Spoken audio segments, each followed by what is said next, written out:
The dish I'm going to cook today is a pan-seared mahi. Hi, my name is Kim Hunter, and my restaurant's name is Kimbap. Kimbap it's actually a Korean dish that translates to seaweed and rice. When I think about healthy, I think about natural. It's about using things that come from the earth. I just cut off a nice piece. I think this is probably about a 4-ounce portion. So we're going to take our mahi and just season it a little bit with some salt and pepper. We're going to take the mahi, we're going to pan-sear it. It should be really quick. It's not too thick of a piece, so it'll probably take about 4 or 5 minutes. This is a healthier way to cook the dish, but we're not using a whole lot of oil here, just enough to kind of get it moving around in the pan. Our next step is to prepare a fresh salad that'll go on top of our fish.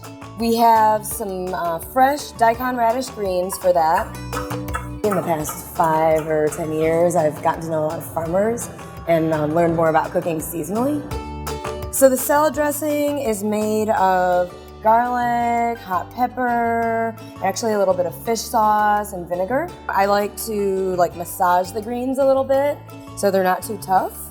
This is a spring pea puree. It looks really pretty and it tastes good and it's healthy. The next step is going to be the fish. Radish green salad, just a little bit. Fresh greens are really healthy. I actually have a little bit of pickled radish.